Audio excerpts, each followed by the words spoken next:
the big picture. This is like the what. When we talk adhesive capsulitis, when we talk rotator cuff dysfunction, what does that mean? What is impaired? And kind of what is the overall big picture for treatment? So when I say like, oh, well, you know, in the acute phase with the rotator cuff dysfunction, we're just doing passive range of motion, right? We're just talking about the big picture, the overall treatment, kind of just a big picture. Within that big picture, you absolutely have your Therex course, which is the how. Okay, we mentioned passive range. We mentioned passive progressing to active assisted. How do you do that for the shoulder? How do you do that? What are you looking for? How do you cue your patient? How do you set them up? All of the how. How does that happen? How do you progress someone from isometric quads to concentric quads to eccentric quads? It's like the nitty-gritty. And then we kind of mentioned in ortho, like, oh, you could do E-stem if they're having a lot of pain. Oh, you could do ultrasound. So I kind of give you that overall big picture. And then physical agents is, well, how? How do you do ultrasound? What are the parameters? You know, how would you apply that to somebody? So I just want you to think of it as ortho is like the top of the umbrella. Sorry, you guys didn't get to see that because I was way over there. But just think of it as an umbrella, and ortho is that overview that we're talking about. What that means is you have to understand ortho to understand Therex, right? You have to understand the dysfunction, what's impacted, to understand how to give them exercises, and what does, you know, if we're talking to someone about range of motion, what does that mean? How do we do that? How do we do passive versus active, assisted versus active? So we kind of play off of each other, and in a big way, you can consider Therex your lab for this course, okay? I know they also, or Dr. E is also going to cover Neurotherex, you know, just to tie those two courses together, but in a big way, you also can think of it as the lab for helping to understand a lot of the material in this course, which is why we share books, we share content. Dr. E and I, we met over the break. We've like really intimately connected our courses. When you're talking shoulder with her, you're talking shoulder with me, like give or take a day. We're trying to be in the same ballpark. Does that help? Does that make sense? And then of course neuro is not its own thing. Do ortho patients get neuro injuries? Yeah. Do you have to know all of those red flags for if a neuro event is occurring? Yeah, big time. Cardio you're going to cover in the summer. Ortho patients get cardio events too. Usually it happens during PT, and I have stories to tell you about that because, I don't know, they didn't tell their surgeon something, or, you know, the big thing with surgeons, with doctors, they're in and out like this. You're lucky if you get 5 minutes with a surgeon, but we're spending at least a half an hour with our patients. That's when stuff's likely to occur. We're getting them upright after anesthesia, moving around, putting them in these unstable positions, and stuff's bound to happen. So, I have stories. Any questions so far? Kind of give you that like picture of how we all fit together this semester. Yeah? Okay, so online I have modules for you again by topic. And then those are our objectives for the module. You can see how it fits into our overall big picture for the course. Our PowerPoint sits there for you to download. The one for tissue healing will absolutely be up tonight. That will open up tonight. I just am making like 1 or 2 last edits. It's like never good enough for me, but 1 or 2 and then I'm done. And then it'll be live for you guys to use, look at ahead of time. With that being said, our book, when you kind of I don't know, if you stopped at inflammation or read ahead, it gets heavy real quick when we start talking tissue healing. That book gets real detailed, and we were talking before class, you just read it, get what you can get out of it ahead of class, just read it, understand kind of the basics. Don't spend, especially these first chapters, don't try to sit there and like follow the cytokines and like all the different names of everything, because you're gonna see that when we meet Wednesday, I'm gonna eliminate a lot of that for you and hopefully make it make a lot of sense by us covering it my way. With that, because medical terminology is part of all your classes, I created just a review worksheet. You're welcome to use it. It's not anything you turn in. But understand that you're responsible for all of the reading material and the PowerPoint material, but then you can come and use this review sheet to test your knowledge, fill stuff in, kind of understand all the terms. So you guys have it. Students tend to forget about this first lecture and then they miss those questions on the exam. So don't forget about some of the stuff we covered today, okay? So that's in there too. Like I said, it's not due, it's for you to use. You can fill it out. You can go through and answer the questions. You can quiz yourself, like however you find best to use it. And then we have our discussion board, which I'll talk about.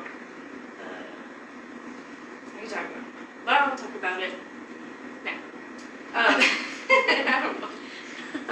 So we have, like I said, the discussion for this week is going to be online, just to help give you guys. I try to spread things out and not make everything right here, right now. This is something you guys covered in orientation, just all the different healthcare practitioners that are involved in rehab. And so it's just a discussion board on that. There's questions as to, but I want you to take it and think about it in an orthopedic standpoint. And that's kind of the first question for you to answer is, what patient settings do you expect to see orthopedic patients? And then with that kind of in mind, there's a document, a chart with different members and kind of definitions of what they do, and is there someone missing that you would add to the list and why, and kind of qualities that help us all work together, okay? Answer all those, and then you can comment on 2 different students.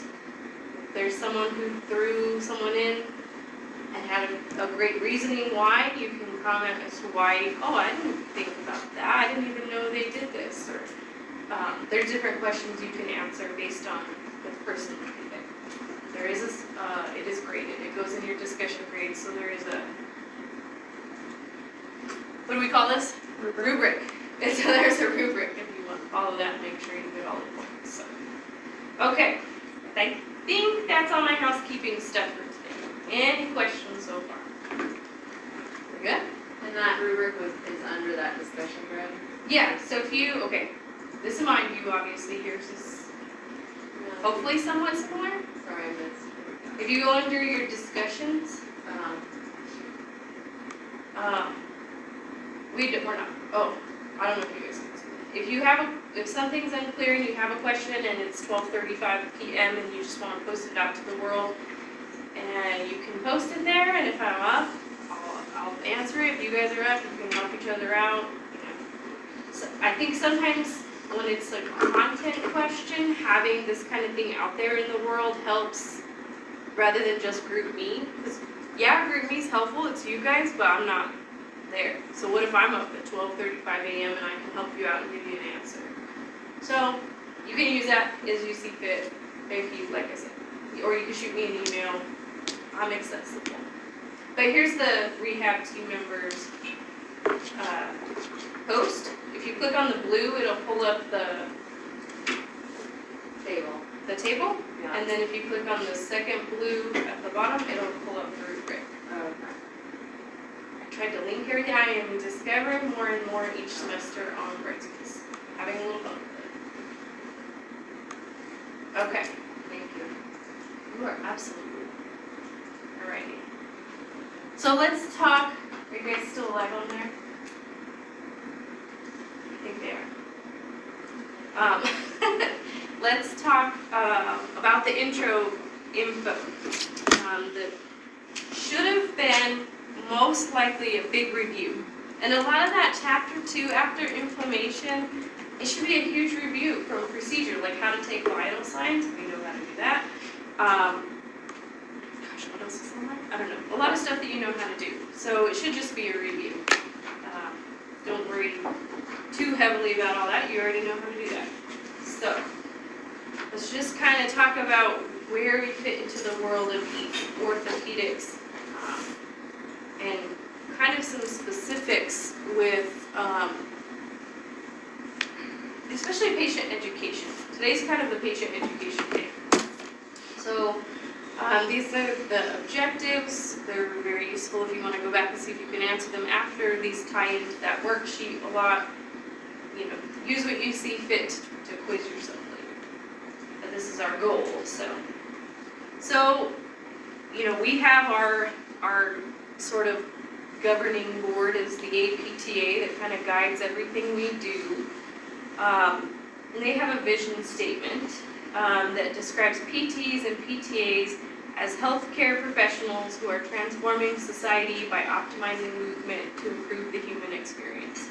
So we are healthcare professionals. Like I said, you got a lot of this in your orientation class.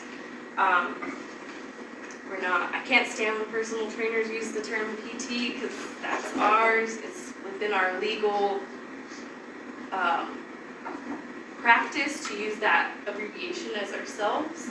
I'm a PT, I'm a physical therapist. But knowing that, you guys are PTAs. So don't try to pretend you're a PT, you're a PTA. Because you can actually get in a lot of legal trouble if you play yourself off as a therapist and you're a PTA. Just be careful with that when you're out in practice. But we are an essential provider of rehab, rehabilitation, and habilitation. Does anyone know what does anyone want to take a guess as to what those are? Let's take a stab at rehabilitation. Like training somebody to do it again. Yeah, getting someone back up to function. They had some kind of event occur, whether it be a neuro event, a cardio event, orthopedic, surgery, injury, and we're helping them get back to their functional abilities. So then, what's habilitate? Almost like maintenance. Maintaining functional It's daily life, functional daily life activities. close. It's making someone capable of functioning, doing a given function. So a lot of times, habilitation comes into play with like pediatric neuro, people who are born with Down syndrome or they had a neuro event and now they have cerebral palsy and they have these limitations sort of from birth, and we're seeing them to give them the ability to function and do a certain function, to go to school or to get a job. We kind of bring them, they didn't have it to begin with, but we're helping them get there. Does that make sense?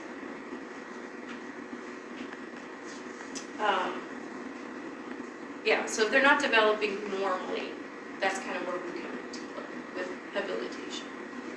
We do a lot with performance enhancement and then prevention and risk reduction services. You're going to come to find in neuro can tend to be a hard course, not only mentally because it's a lot, but also emotionally. Patients with neuro disorders, Parkinson's, ALS, they're not gonna get better. They're gonna get worse. And that can sometimes be hard to deal with when we work in the world of getting people better. So sometimes we just help them reduce their risk. They're wheelchair bound, so we want to help them reduce the risk of pressure ulcers, reduce the risk of contractures, right? We can't get them out of that wheelchair. We just want to help reduce the risk of developing worse conditions. So take that in mind, as you're going through neuro. Sometimes it can be emotionally hard because you're talking about people that a lot of times they're gonna get worse, not better. And sometimes you have to take that into account too when you're, like when they ask you, well, what's your overall treatment for this person with Parkinson's? They're not gonna get better, they're gonna get worse over time. So kind of take that into account. But the big thing, when we're dealing with patients is to develop that rapport with our patients, between us, our team, and the patient, and make that an effective exchange between us. So we have excellent teamwork and communication skills, clinical reasoning. That's why we're always challenging you, even from day one from here, and we say why? Why would you do that? Because we're helping you develop that clinical reasoning as to why you're going to do something with somebody. That critical judgment, creative decision making. A lot of times patients get kind of thrown into physical therapy when they don't know what else to do with them, or they've got everything's broken and non-weight bearing, but you got to get them out of bed. And how are you going to do that? So we have to be really creative, very knowledgeable, and of course very competent. Oh, this is why I brought my book. So you guys talked about the guide already in orientation. This is how long I've been a PT. Back when I went to school, it was like a book, like it's an actual book. Now you can't buy it in a book format. You have to download it online. So times have changed. But I actually have the book if you ever wanted to look at it, and it's just sort of a guideline of different, what do you say, practice patterns based on different things that can happen. And it talks about interventions, anticipated outcomes. I don't know, it's really handy. But are you guys part of the student APTA stuff? I don't know. If you're part of the APTA, you can download it for free or get it for free. So if you have that, I don't know. Or you can say, hey, can I see that guide again? It's here. I have it. But that sort of guides physical therapy practice. You'll see that it's actually really general, kind of vague, because there's not just one way to treat something, and it sort of gives you that umbrella of how to treat these different things. So it's not going to say, like, first do this, second do this. It's not like the manual of PT, it's just sort of a guide. Like, these are the different interventions, assistive devices. Well, that could be anything. Modalities, well, that could be anything. So it's just kind of a guideline. But according to the guide of PT practice, a PTA is a technically educated healthcare provider who assists the physical therapist in the provision of selected PT interventions. So you are not a tech, don't let them treat you like a tech.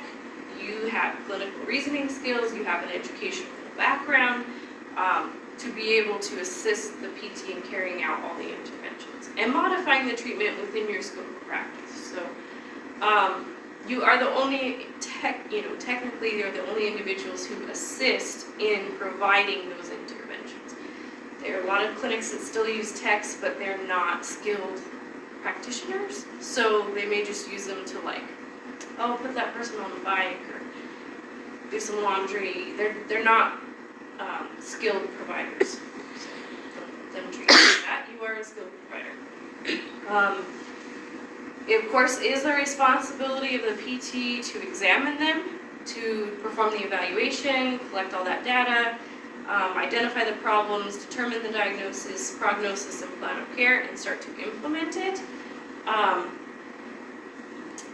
But, within that, you can modify and work within that plan of care. We kind of talked about this in Kines, like, oh, when I write goals, like, I mentioned, when I write ambulation goals, I usually will put least restrictive assistive device to give you guys the ability to work within that goal, as appropriate, and progress them as appropriate, rather than having to, like, stop, PT again. It gives you the ability to modify within your practice, right? But, of course, I make that goal applicable to the patient. If they're wheelchair bound, I'm not gonna give them an ambulation goal with least restrictive assisted device, or if their prior functional level is with a walker, well, then I'm just gonna set that as the goal, right? So PTs write the goals like as applicable to the patient, but also as broad enough to be able to allow everybody working with that patient to kind of work within that realm. We're not gonna be like, patient will perform 3 quad sets for 5, like that's too specific. We try to make them functional and broad enough for everyone to work towards. Does that make sense? So what are the differences between assessment, examination, and evaluation? Anyone want to take a stab? What's an assessment? And who can do assessments? PTs. And PTAs. And PTAs, because an assessment is measurement or quantifying a variable that places a value on something. So a patient can't bend their knee. How do we know they can't bend their knee? Because I measured their range of motion and they got 60 degrees of knee flexion. So I'm putting value on that I'm clinically seeing that this patient can't bend their knee, right? So yeah, you guys can absolutely do assessments. Range of motion, manual muscle testing. There's a lot of other assessments that we're going to keep adding to your toolbox that you can do. So an examination is gathering all that data. Range of motion, manual muscle testing. You'll see in PT evals, we may do resisted motions in neutral, which we call RMINs. Special tests. We're going to talk about special tests a lot in this class, but in the same scope like we talked in kinese. Like if you see on my eval that I said a Hawkins test is positive or a Speeds test is positive, what's that testing? Where's Dr. Martinez headed with this? What does she think is going on with this patient? You don't have to perform those special tests, just know what they mean. So that, of course, you can already write down is going to be on the exam. If we talk special tests, it's going to be on the exam. You just have to identify what they mean. And all of the different tests and measures that we, quantify people with, that's the examination. So then the evaluation is when the PT puts all of that together and makes that clinical judgment based on all the data, based on, the patient presentation, and they make that clinical judgment as to the PT diagnosis, prognosis, and plan of care. And so that, of course, is just the PT's job. So within that realm, the PTA is responsible for data collection. You want to follow up with range of motion, follow up with manual muscle testing, follow up with different tests and measures that you learn throughout your education. You obviously want to establish and enhance rapport with the patient, trust and confidence, carry out the plan of care, kind of assist in management with the patient, educate them. Education is huge. We're going to talk about that in a few slides. And communicate with the PT. If they had a relapse, if they're not doing well, if they're doing fantastic, the PT, like Miss Razzo and I would encounter, like I told you before, we worked together at Press, right? I would do an evaluation on a patient and they were a train wreck, right? And so my goals, I said they needed to go to rehab. It just was a train wreck. But the next day, they had something happen, or the next time, and she goes to see them, and they're doing fabulous. They're rocking down the hall, they did the stairs. She's like, they're rocking and rolling, I think they can go home. And so, it's good to communicate that, whatever setting you're in, whether it's outpatient, acute care, rehab, and kind of like, that's a huge change that saves someone a whole entire rehab stay, because they had a better day. They got something that helped them along, and now they're doing tremendous. So we have to communicate together to help the patient get the best that they can get. But they also have to identify, you have to identify, we're going to give you a lot of red flags this semester. You're going to get a lot from neuro. Next semester, you're going to get a lot of cardio red flags. We're going to talk about, if this happened, stop what you're doing. In modalities, in Therax, you're going to get a lot of red flags. So if those come up and you have this change in patient status, you have to refer back to the PT and communicate, like, hey, you need to reevaluate them again because today they're a train wreck. Yesterday they were a rock star, so just kind of it goes both ways. So of course, only a PT can interpret a physician referral, document the initial eval, testing, diagnosis, prognosis, develop and modify that plan of care. So just because they're doing awesome, you can't like just make goals for them and do them. You have to talk to the PT to write the goals that you need, and then you can do them. So of course, PTs do re-evals, revise the plan of care when needed, and that even includes like discharge plan, discharge summary. And then there's certain joint mobilizations to certain levels that only PTs can do. So make sure that you're always practicing within the law, the state of New Mexico, if you're still, know the law of the state that you're in and what you can do clinically. Okay, so this should be a gigantic review. The ethical conduct for the PTA, those 8 ethical standards, right? You all know that from orientation. Let's get ethical. Anyway. I'm not going to review those, you guys know them. The professionalism in physical therapy, there are the core values that these documents I went ahead and uploaded into this module for you, so you have them if you don't already have them. But within the professional physical therapy, accountability, altruism, compassion, caring, excellence, integrity, professional duty, and social responsibility are sort of those core values that guide us all, PTs and PTAs. And then you're going to be very familiar with the clinical performance instrument. That's what they use for your clinicals. And we kind of sort of, I don't know if you've noticed, sort of do a lot kind of based on that, where you are on those core values and professionalism and all that. Kind of had you rate yourself, and we talk about that kind of all throughout while you're in the school too, right? Then there's this normative model of PT assistant education, and this sort of just guides the schools. This guides us as educators into making sure that you have all of the information you need to start out in practice, any practice, whether you go in acute care or neuro, cardio, that you are an entry-level PTA, you've got that background, and we've covered everything for you. So that just kind of breaks down what they talked about in the chapter for you. So there's different models of disablement, and have you guys talked about models of disablement yet? You probably will hear this more than once this first week or so. But a disablement model is sort of designed to detail the functional consequences and relationships among disease, impairment, and functional limitations.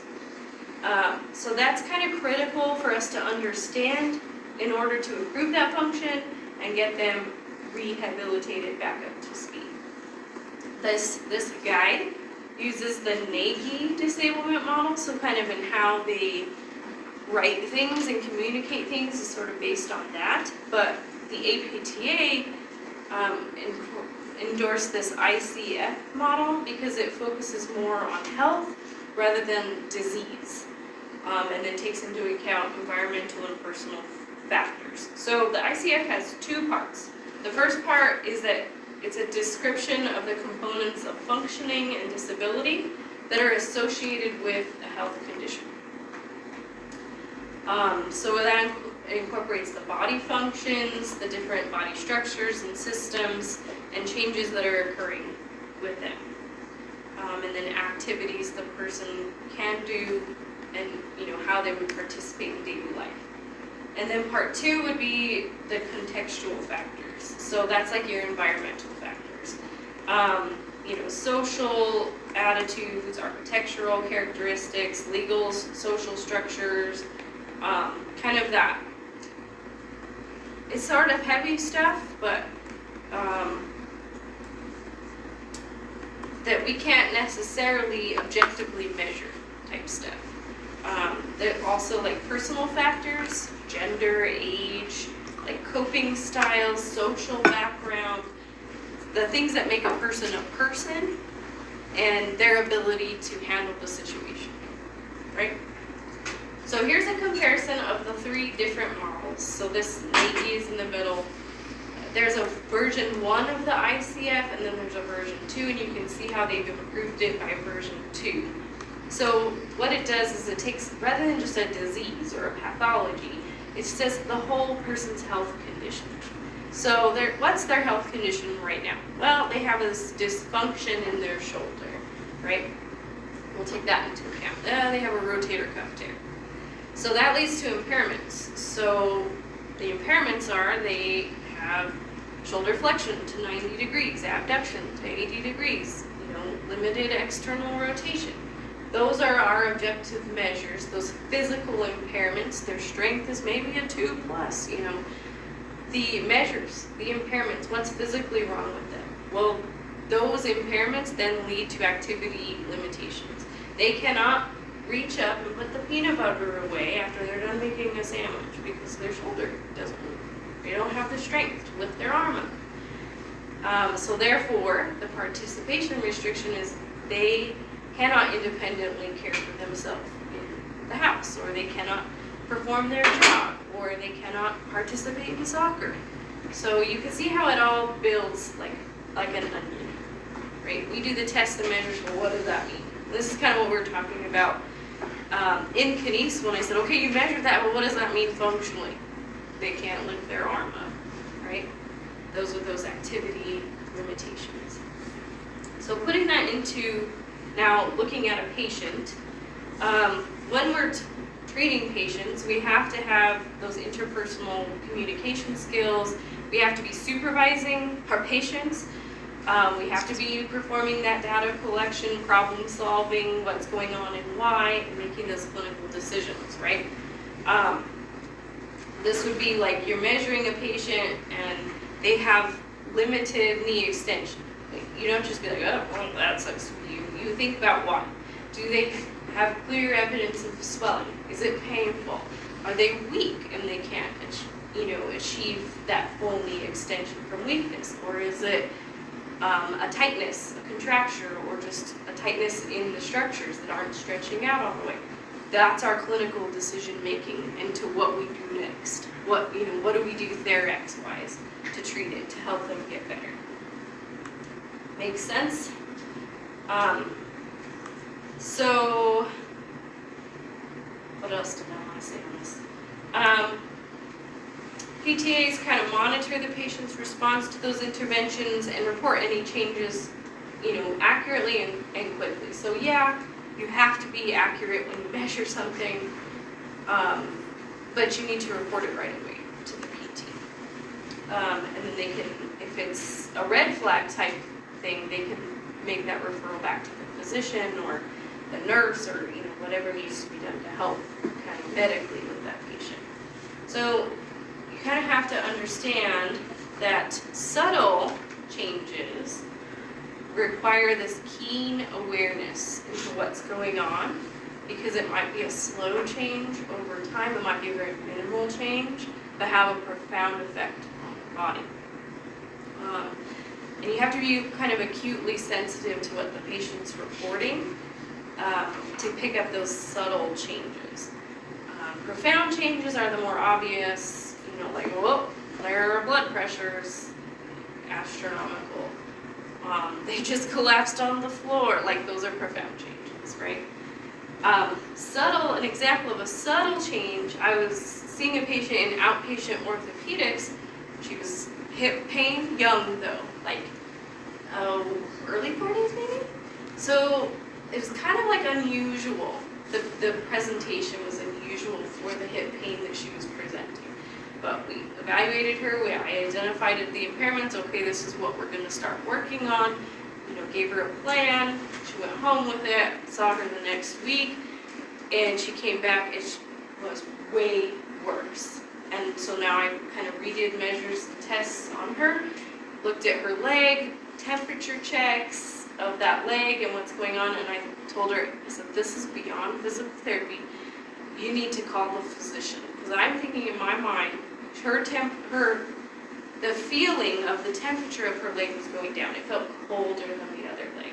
So I'm thinking that she is actually has a blood clot up in her femoral, like high up, and that's impacting why she's having pain in her hip.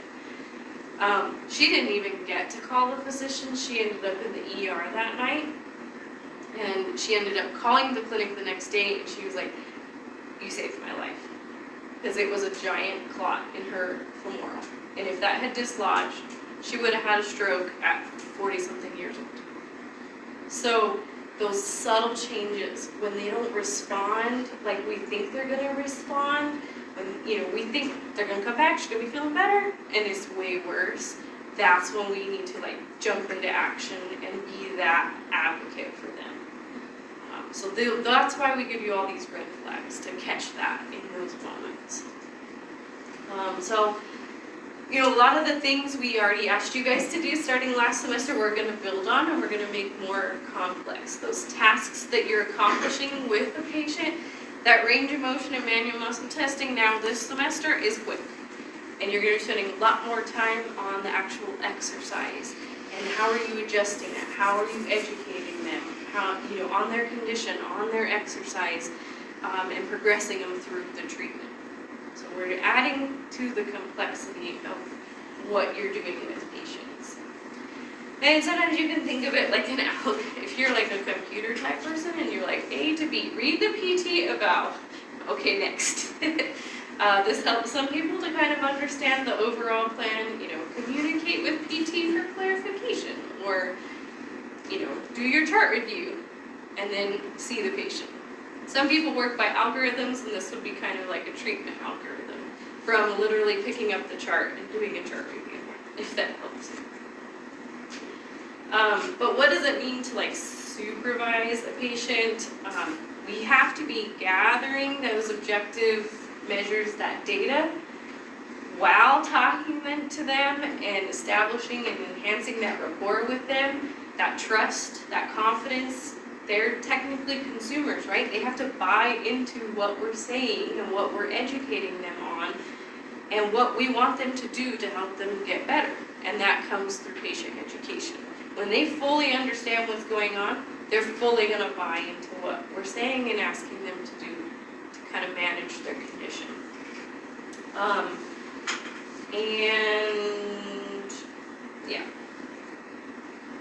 Of course, don't forget that the patient themselves is, of course, the number one member of the healthcare team, and they have to take that management into their own hands. It's not a magic wand. I've worked with some PTs at Press who would literally carry like a little wand in their clipboard because some patients responded well to a magic wand, but that's not really how it works, right? Like, I can't just be like, poof, you're stronger. No, you get stronger by doing the reps, doing the sets, and building that strength. So they have to take their part. It's not PT's not a passive thing. We don't do to our patients. We help them to do to themselves, right? We help them to walk. We help them, here's how you do some quad sets so that you can get strong.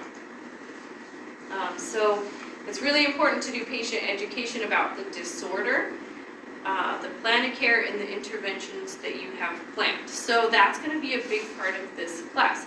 Do you understand what adhesive capsulitis is and all the phases, and can you teach that to a patient? Can you then take that out of medical terminology and teach it to them? Because, like I said, they get less than 5 minutes with the doctor, with the surgeon. The doctor's like, oh, you tore your rotator cuff. All right, PT. And these are the patients that come in and they're like, I tore my rotary cuff. And you're like, okay, well, you didn't get any of that. You don't understand, right? Because they think it's a rotary cuff. So you have to take it back and educate. What does that mean? What is a rotator cuff? And you got your shoulder models, right? And this is the one that you tore, and this is what it does, and this is how we're going to help you get better. So that they leave, first of all, saying rotator cuff, and understanding what happened to them. Because they just don't get that from the physicians. And then they understand, what does it mean to stretch it out? What does it mean for range of motion? What does it mean that I can't move my arm? I have to passively do it, right? So they don't blow that surgery that just was done on them. Or what does it mean strengthening how many times do I have to do this to get stronger? And how many reps, how many sets? Every day? Every other day? Like, what does this mean to them? So we do a lot with education, and you're gonna do a lot with how to translate that into patient education this semester, okay? Yeah, because otherwise you get Rotary cups. So, communication. So we are educating, we are communicating with our patients. And the goal of that, of course, is to maximize their recovery. The big thing with communication and with all that we do is don't ever place yourself in a reactive role. So don't be the one who's reacting to what the patient's doing, what they're saying. You want to be the proactive person. You want to come in, educate them about their condition, why we're doing this, why we want you to do this, and let's get grooving, right? We're going to talk about being proactive versus reactive when we talk about behavior. But you want to be open and honest with your patients. We're not hiding anything from them. The more that they understand, then they're educated consumers, and then they'll do the 3 sets of 10 that you're asking them to do rather than 0 sets of 10. We, of course, are always professional.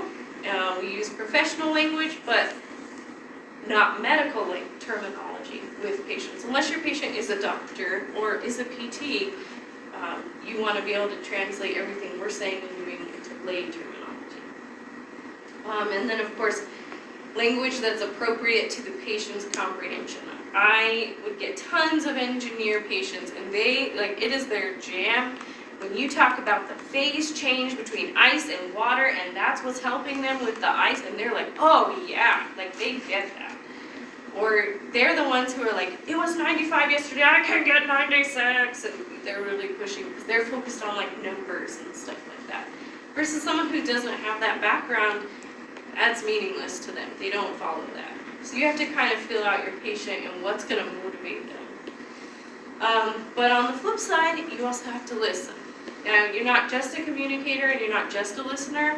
You have to find that balance.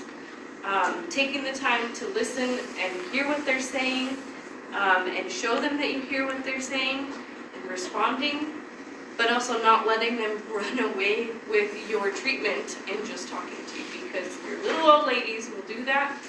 Or we'll talk about this a lot towards the end, chronic pain patients will just run and focus on pain the whole time. Pain, oh, that hurts, I can't do that, it's painful, pain, pain, pain. And so you kind of don't let them run away with your treatment and just listen the whole time. You want to bring that back into communicating and educating. So how do we communicate with our patients? We want to ask the right questions in the right way. So, open-ended questions kind of invite our patient to share feelings, their thoughts, their concerns, their opinions. My absolute favorite, famous thing, I always ask my patients, rather than, what pain is that out of 10? Pain out of 10? Is that painful? Pain. I always say, how does that feel? I love that phrase, because there's a lot of instances where it's not painful, but something else is going on. We're going to talk, when we jump into shoulder, our shoulder dislocators, right? Frequent dislocators, or anyone who's dislocated their shoulder. It may not be painful, but if you're putting them in this position, they're going to get really uneasy really fast. You're going to feel like that shoulder is about to pop out. So, if I said, does that hurt? Is that painful? They're going to be like, no, that's fine. But if I said, how does that feel? Then they might say, I don't like that. I feel like my shoulder's going to pop out when you put me in that position. So how does that feel opens the door for them to truly tell you what's going on. They may say, oh, that hurts. And then you can say, how much out of 10? Or they may say, it's uncomfortable, pinching, pulling. They can describe it better when you're not focused on just that number out of 10. So I'm going to push you guys to try to start using that when you're working with each other, patients, or in that practice mode, to just start saying, how does that feel? How do you feel about that? Let them fill in the blank. And then if they're like, oh yeah, that hurts, you can follow up with like, well, how much out of 10? Rather than focusing just on pain all the time. Because you're going to see it's not always pain. The closed-ended questions are more yes, no. Where's your pain in your shoulder? Can you point to your pain? You know, when does your knee feel unstable? When I walk. Does your back hurt when you bend forward? Yep. You know, it's just that yes, no, close-ended. So make sure you know these different communication styles, that open-ended, kind of letting them fill in the blank. The importance of the pause when you ask somebody something, to pause and let them answer it. Sometimes they need to think about it. Some people are a little slow on communication, especially neuro patients. It takes them longer to communicate things. And so understand the point of the pause. Reflecting back to patients, like, if, you know, pretty mad about the fact that this happened to you, that you had a stroke, you know, reflect back how they're feeling. You can be neutral about it. You can say, tell me more, and let them elaborate.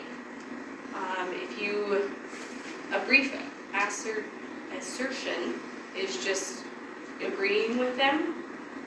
Summary statements, a lot of times if you need to take what they're saying and summarize it back to them, you would use a summary statement. Closed-ended questions are more of that yes, no. Can you point to where? Can you tell me where? When does it hurt? When I lift my arm. Okay. And then leading questions is like,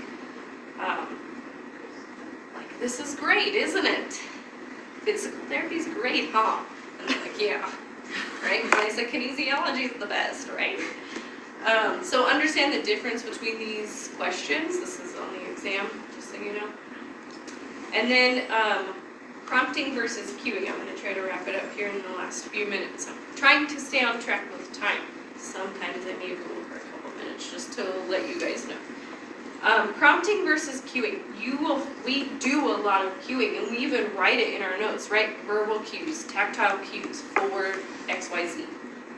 Cueing is when we give them a direction. When you're walking that patient and you back it up to the chair, you say, reach back for the handle of the chair and sit down. You give them that cue, right? You give tactile cue. You give them the direction to stand up taller for their posture. So prompting is when you take that and actually pose it as a question so that they can then answer you. So you could say, when you move the walker, what leg do you move next? And they say, oh, my hurt leg, my injured leg, walker injured. They answer you. Very useful a lot of times with neuro patients. It's also very useful ortho patients when you're wanting to make sure that they are understanding their weight bearing status. They're understanding their restrictions and they're not going to break them. Or they're understanding their sort of overall treatment plan. Yeah? So just know the difference between a prompt and a cue. And see if sometimes you can change it up for your patients and not always be cueing them, but then see if you can prompt them to answer you.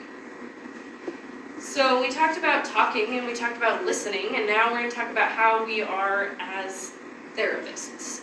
So our behavior and our demeanor matters to our patients. There's 4 different types of behavior.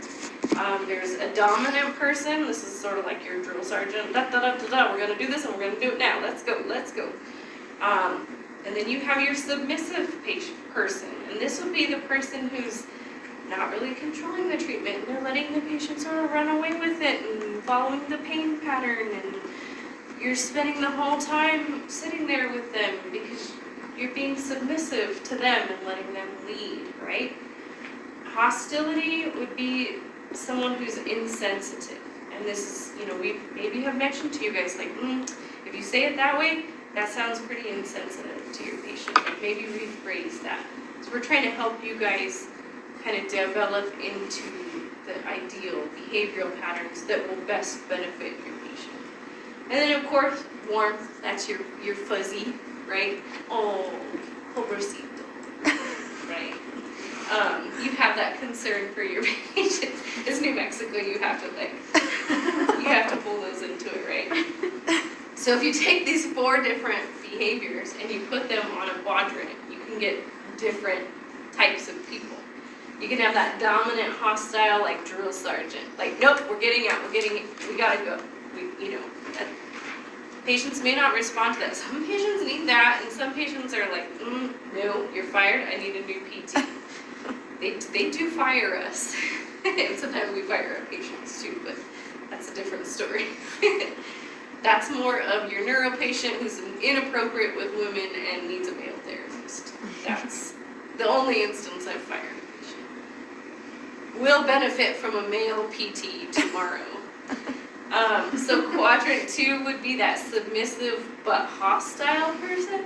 Like the patient's in charge, but the PTA is kind of hostile about it. They're like, whatever, do what you want, you know. Quadrant 3 would be submissive and warm. This is that old procedural, and they're just talking about their pain the whole time, and you know, it's just, I feel so bad for you. And it's not to say that's bad, but what are you accomplishing to help them actually get better? It's not we're not psychology. We're physical therapy, right? So ideally, every one of us therapists should live in the quadrant 4. We should be dominant, and this is why we say, you're the PTA. You're in charge of this treatment session. What are your goals that you want to accomplish? This is when you were with the practical patient and you were like, no, let's go, right? Evie, and we were like, Evie rocked the house, and she was in charge of that treatment session with that patient. But you were caring about it, like, no, you're fine. I understand that we're gonna keep moving forward. Like, I do still care about you, but I care about you enough to push you forward, right? That's kind of where we want to live. And so sometimes when us as instructors and we're like, you should rephrase it, or you should take control of this treatment session, it's because we're pushing you into this quadrant 4 type PTA, which is where we all should live. So that's us as communicators, listeners, and how we are as people when we're treating patients. But what about our patients? They're the number one player, right? It's their body. They have to be motivated and they have to be compliant to have success. It's an individual factor.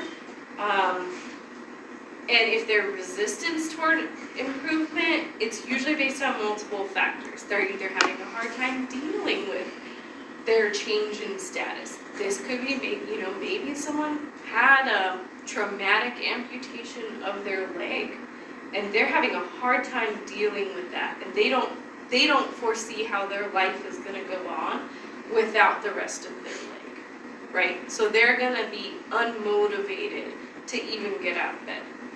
And so they're not going to even do their exercises either, right? They're not going to be compliant. So their motivation and compliance has a lot to do with how they're going to be successful.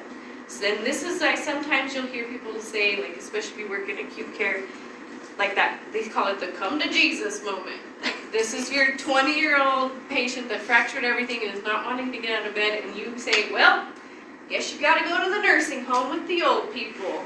And then they go, whoa, and they're getting up again, right? That's their come to Jesus moment. If you don't do this, you can't go home.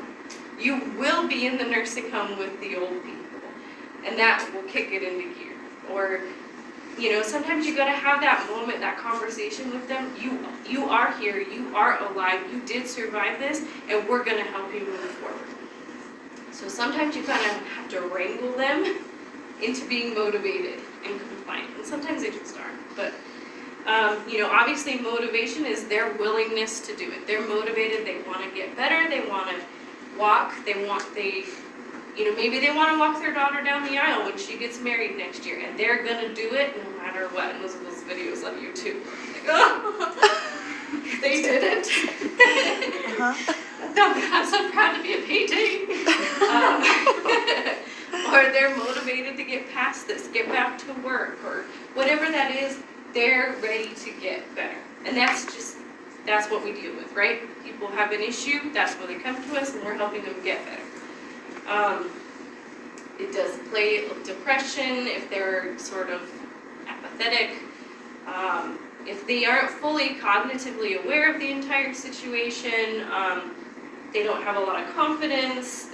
Obviously their energy level and their own personality plays a lot into how motivated they are. So like I said, there are some people we have to have that come to Jesus moment and bring them out of it, and some people are just ready to go. And then you get like the whole gamut in between. I like this one though. The last one's like, never give up, because we will never let you give up. Like, we're the people that they're like, she was on my side the whole time. And that's why we're like, they popped. You know, because we were in their corner the whole time. Whether they were in their own corner yet or not, we're in their corner, right? And then if they're motivated, they're going to be compliant. They're going to do all 3 sets of 10 that you're asking them to do instead of the 0 sets of 10, and coming in and not doing their exercises. So you want them to understand the condition, ready to get better in order to do what you're asking them to do, which is compliance. They're doing what you're asking them to do. They're doing their stretches, they're doing their exercises, they're walking around, they're they're putting their ice on, and doing what they are asked to do to help get better. They're taking it into their own hands and they're doing it. I like this, a little progress each day adds up to big results. So it may not be there yet, but if we keep doing this, if we keep stretching, if we keep doing those exercises and keep making it harder, we're gonna get there.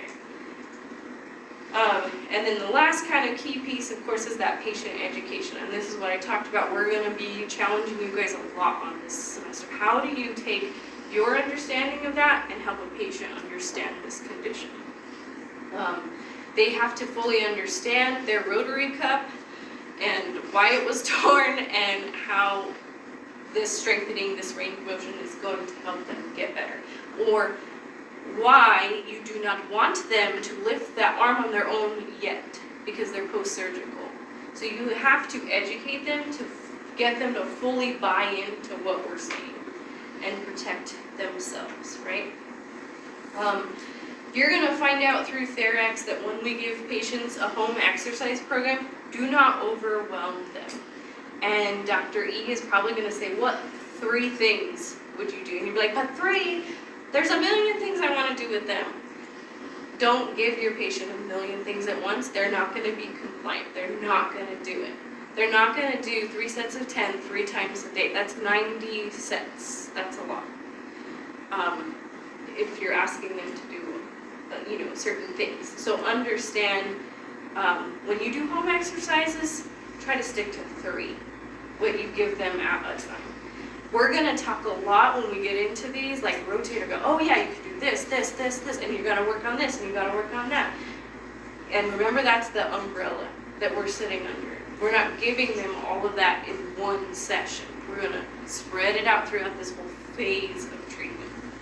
Okay? And then when you're in treatments, this is going to be a lot to do with like Therax, like how can you modify that? So Dr. E is going to push you guys a lot with not only how can you make that harder, how can you progress that quad exercise from isometric to concentric to eccentric, how can you pull it back though? If your patient, and this is, your total knee patients are going to be famous for this, they overdo it like crazy. Like I'll get the patient coming in and be like, I walked the mall yesterday, and then their knee is blown up like a balloon and they have 10 out of 10 pain. You overdid it. That's too much walking. So a lot of times you have to pull it in. So if you saw them on Monday, you gave them these resistance exercises with the black TheraBand and it looked great, and you're like, oh yeah, by Wednesday we're gonna rock the house. And they come in and they're so painful and so swollen. Oh, now we have to adjust it, right? You're gonna adjust their resistance. Maybe they weren't ready for black. Maybe they should be on yellow. Or maybe no resistance. Maybe just gravity is enough resistance right now. Maybe change the range of motion. You don't want them doing long arc quads over the edge of the table. Let's make them short arc over the bolster, just the end range. Let's just shorten the range of motion. If they're doing it too fast, too hard, you've got to slow them down. Like, let's do this slow. Let's look at our form. Let's work on this correctly so we're not injuring the tissue further. And I talked about volume of exercise. 3 sets of 10 3 times a day is probably too much. If you're doing strengthening, we're going to talk to you about the appropriate prescription of these exercises. So take that into account when you are giving your patients a home program.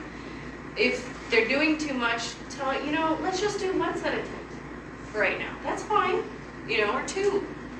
Or just walk to the mailbox and not 2 miles around the neighborhood for today, because you just had that neighbor list.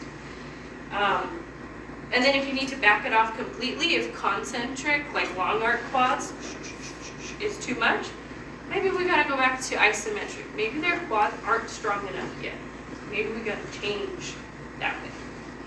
So this is a lot to do with how ortho and therex are playing off of each other. And then with that being said, the big thing you have to understand is you already know in working with us PTs as instructors that every PT is different. Every PT has different experience, different education. We all, as professionals, this is why PT is so cool, it's an art form. We have a toolbox of tons of different tools. There is not one way, which is why the guide doesn't say A to B to C to treat something. And you'll get in the clinic and you'll have, one therapist does one thing with patients and this other therapist does a totally different thing with the same type of patient, and they're both getting good results.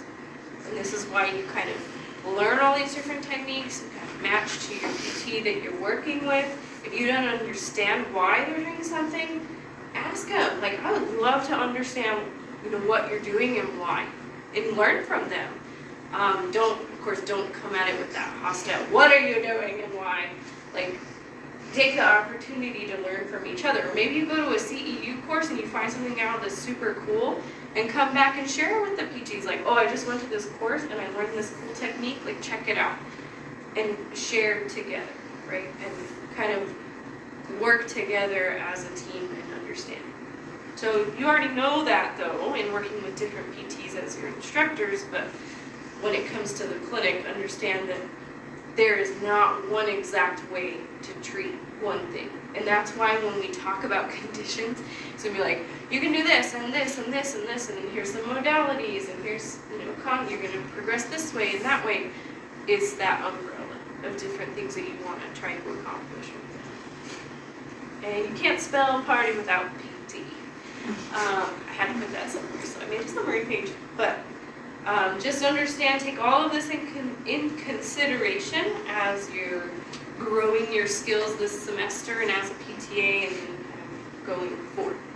Also, don't forget about this lecture because it is also on your first exam, and that's why you have that review sheet. Knowing all those different details. Any questions? You good? Okay. It was an intro, right? Intro to everything. So like I said, for Wednesday, we're going to start talking about tissue healing, and then specifically bone. Based on the chapters you're going on Yeah. looking at the syllabus. But it's not all the chapters. Right. It's like 1, 2, 8, 9, 10, 11, 12, and like 28. But then 20 is not. Yes, pharmacology is on the first exam. Okay. So up to pharmacology is exam 1, and then we'll jump into joints for exam 2. Okay? Thank you guys for hanging online. I'm tired already.